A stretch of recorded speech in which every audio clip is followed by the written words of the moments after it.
Ka ng Comms 101,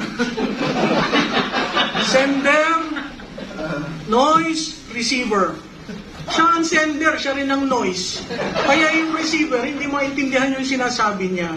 But levity aside, nagtrabaho ako nung panahon ni Presidente Cory, Presidente Ramos, sa OP.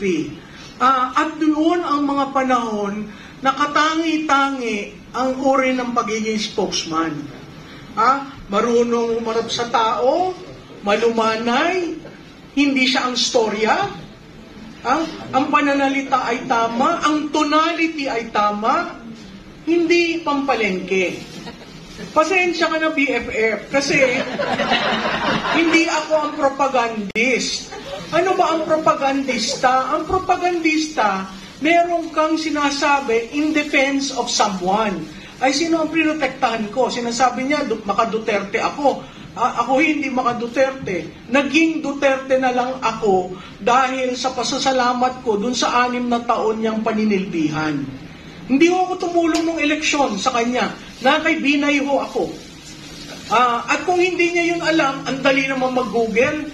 Wag na Google. Ang dali mag-AI. I-type mo yung Malutikia kasi yung huli niyang banat sa akin.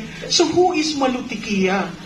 Sa tingin ko, yung exchange namin pumasok na sa isip niya. Kumbaga may rent-free ako dito na ang default, ako parati yung sinisisi. Kaya ang sagot ko, tinuturoan ko siya. Pumunta kayo dun sa meta page ko, meron ako dyan. How to be a spokesman. What is a propagandist? Anong mali sa ginawa mo? Kasi mukhang wala naman nagturo sa kanya. Mukhang pinili lang siya. At ang balita ko, dala siya ni Bersamin. Mukhang pinili lang siya dahil estudyante sa UST. Pinili lang siya. At ang default niya, sisihin ng Duterte. Saan ka naman nakakita ng spokesman na ganon? Diba?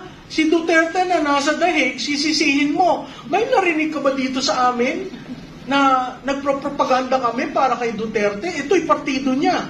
Pero simula na nagsimula tayo, walang nagbabanggit na ang mga Duterte magagaling. Walang ganon. Pero siya, ganon.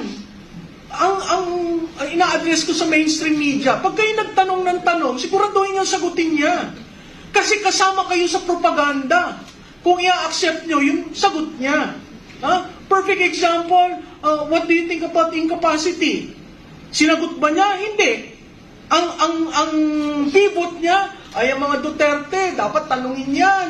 Yung mga, yung baha, nagsimula sa mga Duterte. Kaya nung tinatanong ko siya sa datos, hindi nga siya spokesman, ang pangalan niya, Press Information Officer. Information. Dalhin mo sa usapin ng datos, wala siya. Pero dalhin mo dun sa bastusan, nandun siya. Diba? Ang tanong ko sa mga nasa Malacanang, hindi nyo ba ginagalang ang institusyon ng presidente? Hindi nyo ba ginagalang yan? Kasi hindi lang kayo ang mag-o-occupy dyan. Ipapasa nyo yan sa susunod na liderato. Anong ipapasa nyo kung yung institusyon sira? Dahil kay Claire Castro. Dadalhin ko sa kanya. Kasi nakakahiya. She is not communicating. She is the propagandist. Kasi paano? Ako, tinawag niya akong propagandista. Ang sabi ko, anong proof mo? Ako ba'y binabayaran ng mga Duterte? Hindi. Kliyente ko ba sila? Hindi. Kaya nga ang sinabi ko, ako'y Pilipino, mahal ko ang bansa ko, magkokomentaryo ako. Hanggat ikulong ako ni John Vic Remulla. Diba? Kasi inciting to sedition, wala ka akong sinabi na ibagsak ang administrasyon. Ito, example ha. So, really, ang appeal ko kay Secretary Dave Gomez, si Dave Gomez is a man drilled on communication, on crisis communication. Pwede ba? Alisin nyo na siya. Kasi kung gusto nyo makabawi ang Pangulo sa tiwala, yung trust rating, trinap namin yan. Simula ba nung naging spokesperson siya, ano ang trust rating ng presidente? Dumadaos-os. Partially because of her. Tapos yan ang magiging bridge mo sa various audience to explain a policy, a program. what is happening? Kaya yun yung mga beat reporter sa Malacanang, natutuwa ako dahil maanghang lang na magtanong. Ikaw, ito bang approach mo? Alam ni Presidente, kay Ivan Mayrina ng GMA7, saludo ako sa'yo, tinanong mo, anong sinagot? At a-accept niyo yun as gospel truth? Nakakahiya naman po dahil ang institusyon ng Presidente, hindi lamang kayo ang mag-o-occupy niyan. Sum total ng lahat ng naging Presidente. At kung titingnan niyo yung mga spokesperson ng previous President, napakagagaling, malumanay, hindi sila ang unang mapikon. O dun sa exchange namin, sabi ko nga, mahina ito eh. Maglagay ka ng trap, kinakagat. Diba?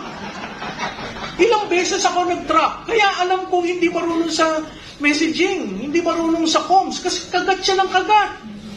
Tapos ang depensa niya, sarili na niya. Diba? Bakit sarili mo? Hindi ba yung principal mo dapat ang dinidepensahan mo?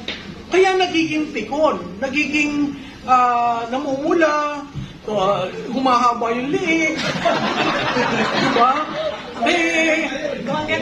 Kaya nga ang sabi, the number one cardinal rule of a spokes, never be the center of the discussion at wag mapikon. Kasi you represent the institution. Ngayon, talagang palengkera ka, at yun ang gusto nila, palengkera, kawawa naman ho ang Malacanang.